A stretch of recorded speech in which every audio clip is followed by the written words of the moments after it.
Let's bring in Doug Collins, former U.S. Congressman, former ranking member of the Judiciary Committee, host of the Doug Collins podcast. Doug, now we had three people under scrutiny. Should we get a special prosecutor for Mike Pence, even though one document's only been found?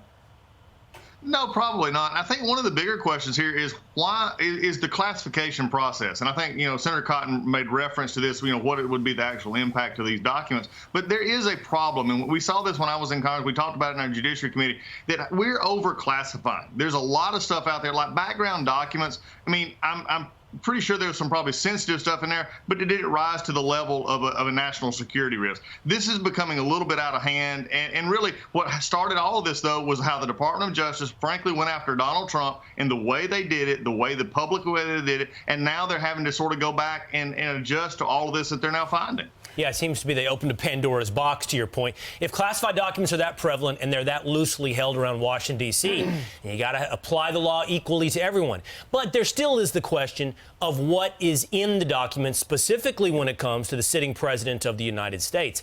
And that's a question, Doug, that we can't get an answer to, and the First Lady is ensuring that the question doesn't really make its way to Joe Biden. Take a look at this really quickly. No, I got it. Thank you. You're going to dance? Yeah, no, you're going to come up with No, but I would love that costume. Come on up, Joe. No, you're not going to dance, believe me. We don't want to ruin the evening. Shielding him from dancing, shielding him from reporters.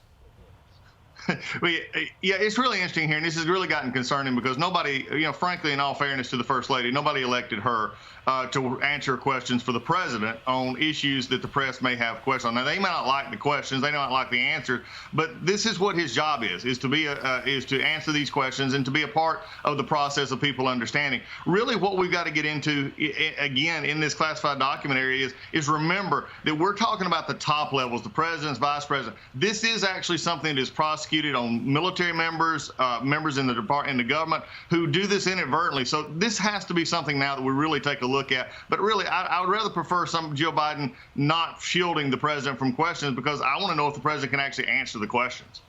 We wanted to get your reaction to what's happening in your state. The governor, Brian Kemp of Georgia, has declared a state of emergency. He's deployed the National Guard because of all the violent protests over that proposed Atlanta police training facility, led to that shootout. What's your reaction there, and what are your residents saying? Well, I'm proud of the governor. I'm glad he took an action. Again, we got some more issues coming out with this Memphis tape coming out tonight. But he's taken action to say, look, you can protest all you want. You can shout, you can scream, you can talk, you can do whatever you want to. But damaging property, damaging people, hurting our city is not going to happen. So I'm glad he actually took this action. And hopefully they'll see that Georgia's not a place you go. If you want a peaceful protest, fine. You want to do something else, not the place to come. So, Doug, the thing is, evidently, if you saw those police chiefs yesterday, they say it was horrendous. Everyone's bracing for the worst with 5 cops on one guy. He ends up dead a couple of days later. So having that, if this is as bad as they say, what will the reaction be? Do you have a sense of your city, of Atlanta? Well, I'm unfortunately not just at Atlanta. I'm afraid all over the country that people are taking this as an excuse not to voice their objection and to tragedy of what probably happened. But they've taken it a step further, saying that it's okay to damage property. It's okay to disrupt businesses and things like that. I'm scared for that we could see it all over the country with what's being said right now. But if mayors and cities take the action early, then hopefully we can prevent some violence or even more injuries coming from it. I don't know what that action might be. I don't know what you can do prophylactically ahead of time. They're trying, even the victim's family, trying to say, hey, let's keep whatever you plan peaceful. But you have to wonder, to your point, Doug, how many vested interests out there are already planting the seeds of something much more destructive?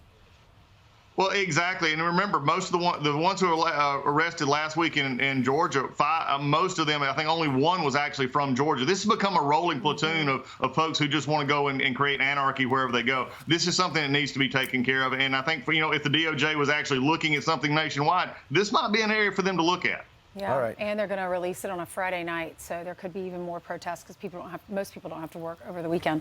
Thank you so much for coming on. Congratulations to the Georgia Bulldogs. I see that football behind you. Did you go to the game? Go Dogs, we got it. Thanks. Great to be with y'all. Did you go to the game? Yeah, no, I didn't get to. I went to the semifinals. I didn't get to go to the final. Okay, well, great. Congratulations. Thanks for coming on this morning. Thanks. Take care. Thank you. You too. I'm Steve Ducey. I'm Brian Kilmeade. And I'm Ainsley Earhart. And click here to subscribe to the Fox News YouTube page to catch our hottest interviews and most compelling analysis.